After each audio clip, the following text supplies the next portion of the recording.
Bienvenidos a nuestro ciclo de entrevistas denominados Opiniones en Necesidades. Señor Luis Hulz, ¿cómo le va? ¿Cómo anda usted? Guido, muy bien, muchas gracias. Vamos a presentar a nuestro invitado esta noche, señor Martín Sereno, diputado provincial de el Frente... ¿De todos o del Frente? De todo Frente, el Frente Popular Agrario y Social, el Frente País. Es verdad. ¿Usted fue electo en el 2017? Fui electo en el 2015, reelecto en el 2019. 19, exactamente. Muy bien. Buenas noches. Gracias por Hola, venir. Luis, ¿Te hola, gusta? Guido. Sí. Preparamos una linda escenografía. Sí, me siento bastante cómodo. Me alegro. Voy a ver si me puedo quedar quieto media hora. Martín, hablando de inquietud, vamos rápidamente a los bifes porque sé que te gusta esto. Dale. ¿Qué está pasando en el Soberbio? Porque hay una mesa de negociación o de trabajo con algunos sectores, hubo unos desalojos violentos, aparentemente. Contanos un poco. Hay gente que tal vez en Posada no llega a toda la información. Cierto. O en otras partes de la provincia, pero contanos un poco. ¿Puedo hacer un pequeño raconto de lo que es Colonia Pepirí? En lo más breve posible. Sí, Colonia Pepirí es una comunidad originaria no de aborigen, sino originaria porque es fundante. Nació antes que el municipio, nació antes que la provincia, se fundó con los jangaderos y su familia que fueron dejados de lado en un momento porque se hizo la ruta y ya no se trasladaba más la madera por agua. Se afincaron, se quedaron, hicieron de esas tierras productivas. Hoy están viviendo los descendientes y las descendientes, ¿no? de esos originales, como era Biguá. Y en el 2005 empezó un proceso a través de una mesa de gestión por el tema de la reserva para, dentro de la biosfera, integrar a los habitantes de ahí, ¿no? Los terratenientes, la radio y compañía, este exfuncionario macrista, ¿no? El del autopréstamo. Sí. Ellos compraron miles de hectáreas de la biosfera, llenaron de animales, deforestaron, alambraron y empezaron un hostigamiento persistente hacia las familias. ¿Los quieren echar de ahí? Sí, los quieren echar, querían que quede solo para ellos, ¿no?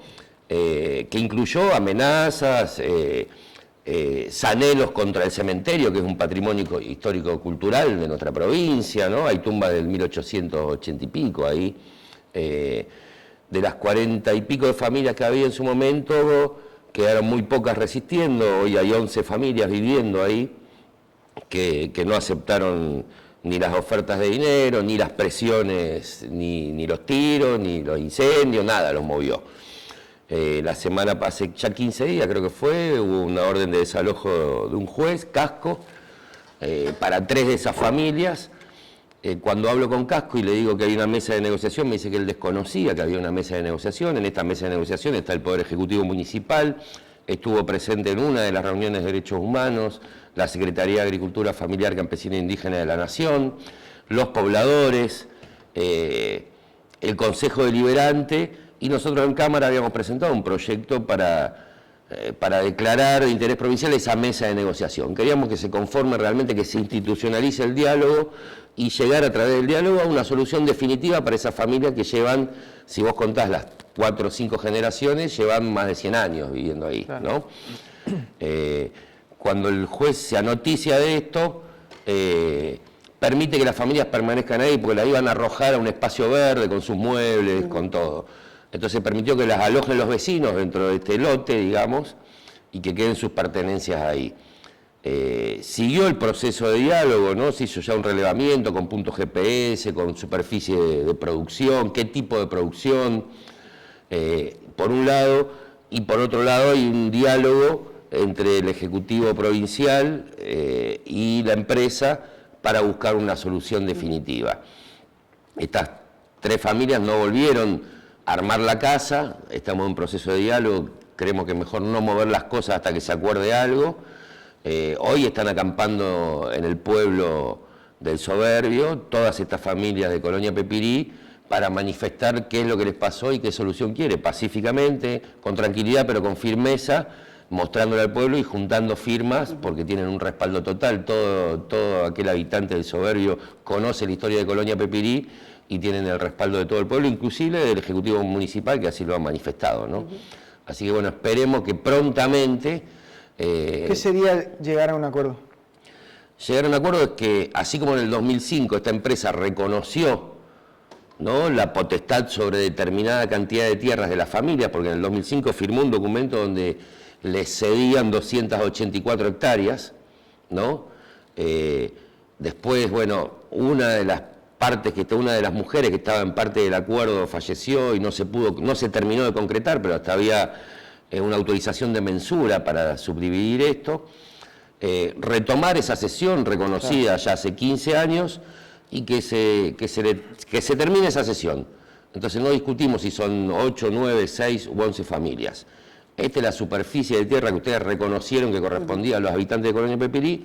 Cedan definitivamente esto, se mensura, se titulariza para las familias y se pasa a otro proceso. Las familias inclusive están de acuerdo en hacer un título de propiedad cooperativa, que implica que nadie puede andar vendiendo lotes, claro, sino que se determina eso y queda eso y no se mueve más. Martín, uno escucha que el interior está lleno de conflictos así de este tipo, ¿no es cierto? Sí. En los últimos años, con una política que por lo menos promocionaba el gobierno de títulos de propiedad, ¿se fue resolviendo algo o seguimos encontrando estos tipos de conflictos? Se entregaron muchos títulos, eso sí es cierto, se están entregando aún, ahora a través de un proyecto del país se está regularizando la situación de Gente Nueva Esperanza de San Pedro, ¿no?, también con entrega de títulos, pero también, como decía el viejo Biguá del Soberbio, cuando él vio que venía el asfalto, protestaba, dice, ahora van a empezar los problemas, ¿no? Y muchas veces pasa que ese progreso valoriza las tierras y empiezan los conflictos con los que por ahí llevan 20 o 30 años habitando, claro, en tierras que hace 50 eran de una empresa que no existe más y que después que sacó todo se fue y no dio más bola, y ahora que vale de nuevo porque está el asfalto, están los servicios, está el suministro eléctrico, vuelven como a recuperar eso que abandonaron hace muchísimos años. Por eso ahora se están dando algunos conflictos en la Ruta 14, ¿no?, porque se terminó esa ruta y antes no se le daba importancia y la gente estaba viviendo ahí tranquilamente. Hay mucho pendiente todavía. En esa línea, el hecho hoy de tener un gobierno nacional afín, digamos, a una cuestión partidaria, de frente, etcétera, ¿cómo se avanzó? ¿Viste que se pudo avanzar algo, si hubo mayor intención en avances para este tipo de situaciones? Y bueno, por ejemplo, en el caso de Colonia Pepirí que estamos mencionando, hay una intervención directa del Estado Nacional, de la Secretaría de Agricultura Familiar, Campesina e Indígena de la Nación, donde inclusive ha puesto técnicos, ha puesto a disposición abogados, inclusive se ofreció para intervenir directamente en la mediación, cuando en el gobierno anterior habían desarmado esa secretaría. Sí, claro. O sea, hay un 180 grados de diferencia, ¿no? Y afectó mucho el hecho de la pandemia por esta cuestión, retrasó mucho de los pedidos sobre situaciones que no dejan de ser de urgencia. Mira, yo creo que el tema de la pandemia lo que hizo, por un lado, era la pandemia y el acuerdo de la deuda, ¿no? Las dos trabas, porque las políticas para ejecutarse necesitan recursos.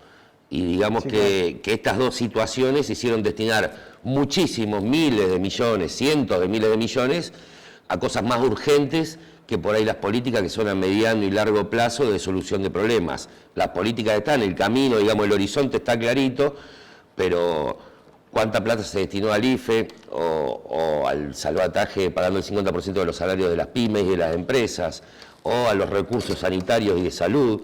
Entonces, quizás esta problemática, que si no hubiera estado esta crisis por la pandemia, hubiera tenido recursos para ir solucionando más rápidamente, ¿no? Entonces es lógico también. ¿Cuáles son las prioridades políticas del Partido Agrario y Social en este tiempo, este año, de acá hacia el futuro mediano? Y son las históricas, ¿no? Defender las economías regionales de nuestra provincia, ¿no? Las familias agricultoras, los productores de diferentes rubros, los trabajadores también de la yerba mate, es decir, los tareferos, toda la cuestión agraria que desde que arrancó el partido en el 2009 con Cacho venimos defendiendo, la seguimos defendiendo. Sí hemos agregado la cuestión social, porque antes quizás el país no estaba tan inmerso en la cuestión social, era más bien... Los barrios populares, ¿no? Claro, los barrios populares, la economía popular, el trabajo de los no asalariados, ¿no? Cuestión que también le hemos sumado, porque así como las familias agricultoras son a veces olvidadas y castigadas en el interior profundo, los campesinos y las campesinas, también vemos ese olvido en los sectores populares, en los barrios más carenciados. Hay mucha gente que cuestiona y estigmatiza a estos sectores, los planeros, los que se embarazan para tener hijos, los que no trabajan. ¿Qué reflexión tenés de...? ¿Qué le diría yo a eso? De la crítica que le dirigen hacia... Y bueno, yo sectores. le diría, si piensan que se embarazan para tener hijos, que se embarace, a ver si es capaz de embarazarse por un plan, o si es capaz de no tener trabajo para vivir de un programa social, ¿no? Porque dicen, no, es más fácil ser pobre, cobran esto. Bueno, deja de laburar, deja tu laburo y a ver si podés vivir de un programa social, a ver si podés vivir en un lugar sin agua, sin luz, sin cloacas, a ver si realmente vivís de la asignación o te embarazás por una asignación. La verdad que es un pensamiento muy gorila, ¿no? Que no tiene sustento.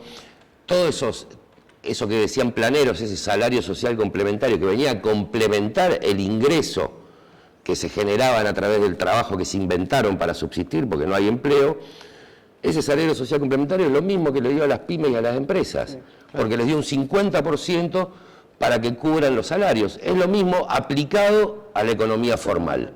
Lo que se hacía con la economía popular se hizo también para salvaguardar las pymes y las empresas. De hecho, en esta cuarentena no hay nadie que no haya recibido asistencia del Estado, desde Techín hasta el desocupado que corta el pasto. Un ejemplo de Misiones. Que va media, digamos, sí.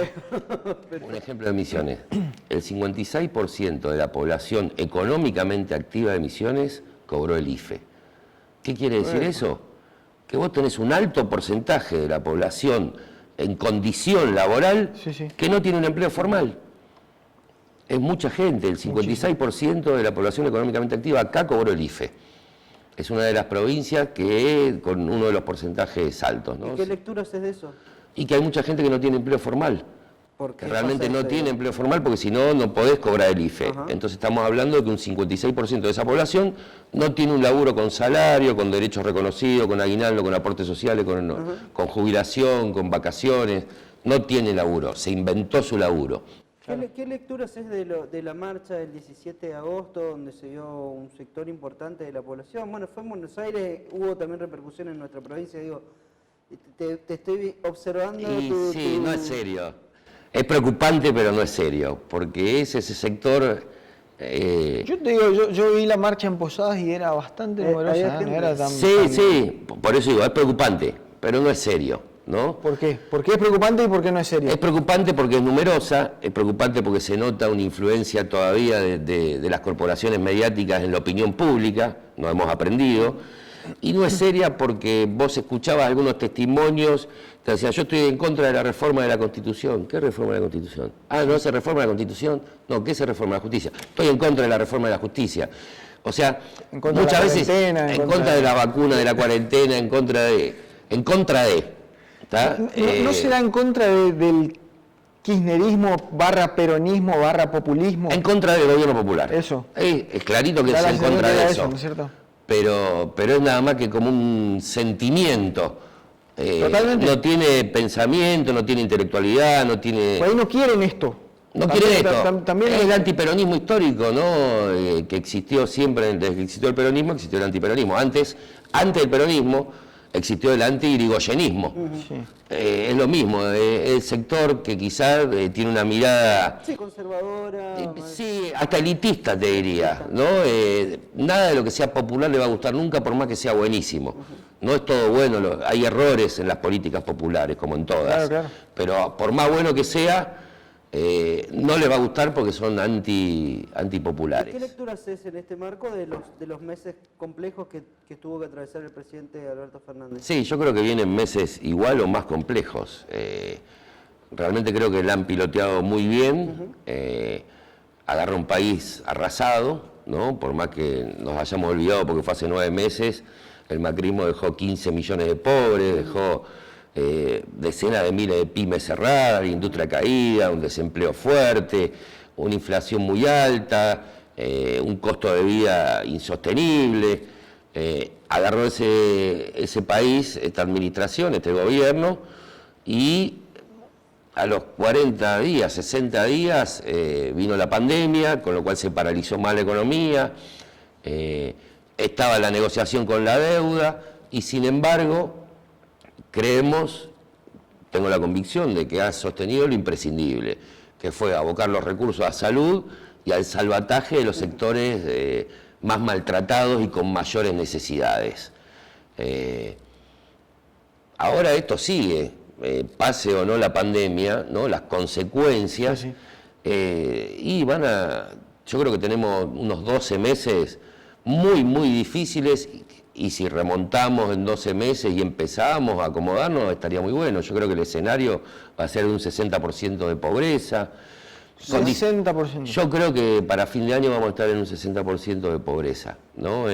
Mami. Lo dice una persona afín, digamos, porque por ahí uno Social y escucha de- económicamente vamos a estar como en el 2001, ¿no? Con la diferencia que hay mucha más contención, Sí, sí, en el 2001 no existía nada. que hay mucha más organización, pero creo que la situación económica va a ser muy jodida, ¿no? No va a ser fácil remontar esto. Y en este contexto, ¿dónde hay que poner las prioridades y los recursos? Sé, por ejemplo, que el país, el movimiento Evita, trabaja mucho en los barrios populares, hay muchos proyectos que incluyen a la gente y que generan producción y generan Yo creo que hay que valor. sostener eso, ¿no? El laburo, el Estado tiene que distribuir los recursos en todo lo que sea producción, genere riqueza y le genere ingresos a la gente a través de la producción.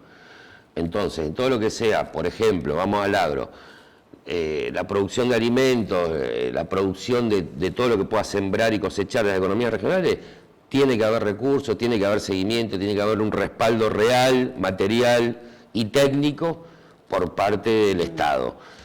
Vamos a las zonas urbanas, las producciones textiles, los servicios de cuidado, inclusive lo que es la alimentación. Nosotros ya hemos naturalizado, pero por ejemplo hoy nosotros venimos sosteniendo 160 comedores y 200 merenderos.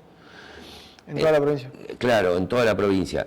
Entonces, la verdad que ojalá dentro de 2 años no haya más ni comedores ni merenderos, que cada uno pueda comer en su casa con los ingresos que se genera. Ese es el objetivo.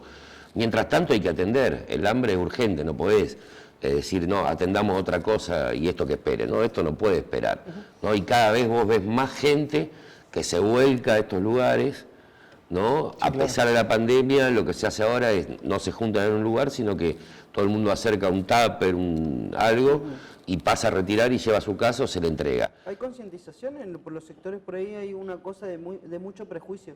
Lo he escuchado en reiteradas ocasiones.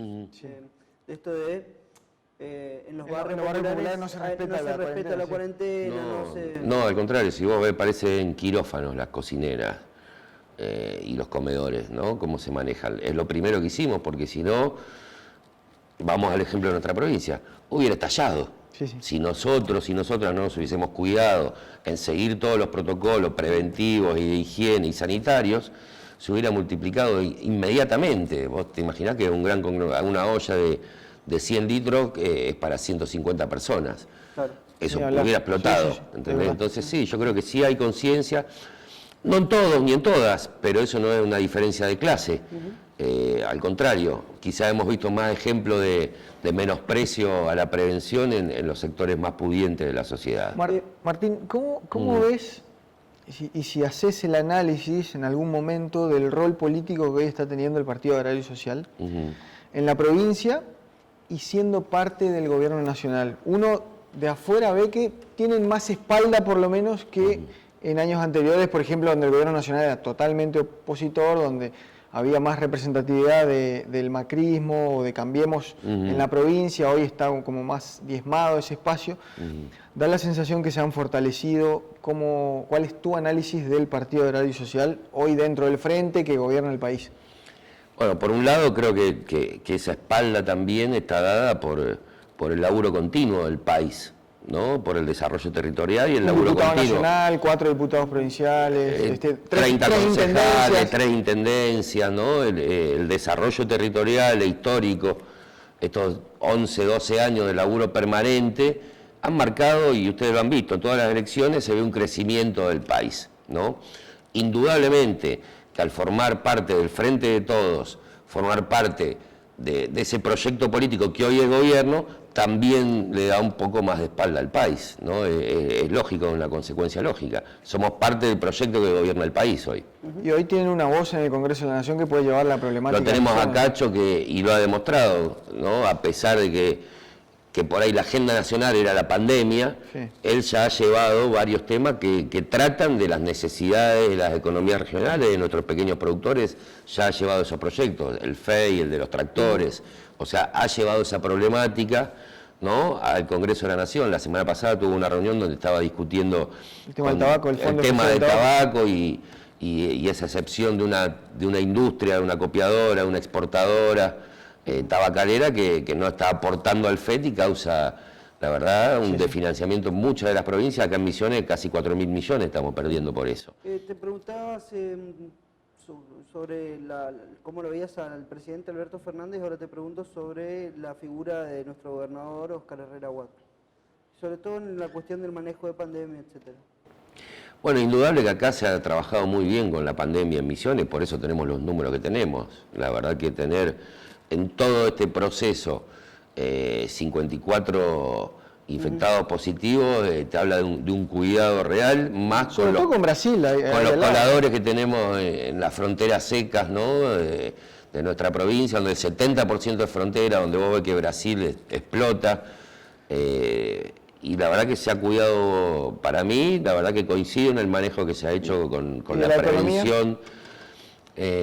La economía, lo que está planteado ahora es un proyecto con mucha carga social, ¿no?, que creo que es donde hay que apuntar los recursos. ¿Coincidís entonces con el presupuesto como está planteado? No coincido totalmente, creo que el enfoque en realidad tiene que ser hacia el área social. Nosotros siempre decimos que la política es cómo distribuir los recursos del Estado. Claro. Entonces, en esta época, y más que nunca, siempre, pero ahora más que nunca, hay que hacer una distribución social. Para mi gusto, igual como crítica, se invierte mucho en patrulleros y se podría invertir en otra cosa, ¿no? Mucha entrega de camioneta nueva a la policía, a mí me parece que quizá es un gasto que los expertos de seguridad consideran que... También. Claro, pero un móvil nuevo no te asegura seguridad. ¿Le da más rápido? Quizá, y depende si estás, si vas, si atendés el teléfono, porque también en el desalojo de Pepirí había demasiado policía, claro, y la seguridad no estuvo ahí estuvo la violencia y el desalojo. Entonces, yo creo que los insumos nuevos no garantizan, ¿no? Y vamos a otro ejemplo. Me parece fantástico la entrega de ambulancia, pero si vos no ponés ambulancieros responsables, y dependen del capricho del intendente y no de la red de traslado de salud pública, esa ambulancia nueva no te garantiza un mejor servicio ni un mejor cuidado de la salud, ¿tá? Entonces creo que hay que darle más bola a los recursos humanos y apuntar a ese lado, por supuesto supliendo las necesidades que hacen falta, ¿no? ¿Te sorprende que en las encuestas que se hacen, y sobre todo en esta época de pandemia, que es algo que a mí sí me sorprendió, la cuestión de la inseguridad está al tope de las preocupaciones de la población argentina y misionera? No me sorprende, es algo que siempre por ahí se exagera y además, si no, vos imaginate que no se hubieran pagado esos 10 millones de IFE, ¿qué hubiera hecho la gente? ¿No? Si realmente no tuviéramos el gobierno que tenemos, ¿no?, que ha distribuido un montón de recursos en todas las clases, porque vuelvo a decir, el IFE fue a la clase baja, y ese salario, el ATP a la clase media, al trabajador, claro. Quizá hubiera pasado en el 2001, hubiera habido saqueos, porque si vos no contenías de alguna manera todas esas necesidades, en algún momento la gente sale a buscar su morfi, ¿no? Entonces creo que las situaciones de extrema pobreza, de tantas dificultades, asustan un poco porque saben que si no se logra contener eso, puede generarse un caos. Yo estoy convencido que si no hubiéramos tenido este gobierno, hubiera seguido el macrismo, hubiera habido estallidos sociales y caos. Martín, hay algunos que te bautizaron como el diputado piquetero. ¿Qué te genera eso? La verdad que no me genera nada. Nosotros acompañamos las luchas que consideramos legítimas y justas y siempre además, y esto es demostrable en el tiempo, siempre agotamos todos los canales administrativos y de diálogo necesarios antes de llegar a la protesta, ¿no? Proponemos mesas de diálogo, hablamos, golpeamos puertas, llamamos por teléfono, hacemos reuniones, buscamos el consenso, debatimos, presentamos proyectos. Cuando se agotan todas las instancias, y la gente impulsa la protesta y nosotros la acompañamos y la consideramos legítima. No estamos en todas las protestas, hemos estado en un montón y estaremos en un montón más seguramente, porque hasta que haya equidad vamos a seguir peleando, realmente. Sabemos que las conquistas históricamente, en la historia de la humanidad, fueron a través de la lucha y de la organización. Entonces, si me ponen ese mote, es el que me lo pone tiene que responder a eso. En realidad nosotros vamos a seguir haciendo lo que estamos convencidos. Martín, gracias por acompañarnos en nuestro ciclo de entrevistas, Opiniones de Necesidad, un gustazo. No, gracias a ustedes y le agradecemos al Ministro de Cultura también por ceder el espacio.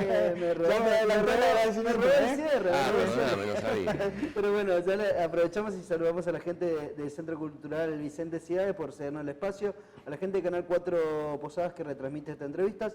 Hasta la próxima. Nos reencontramos en una semana.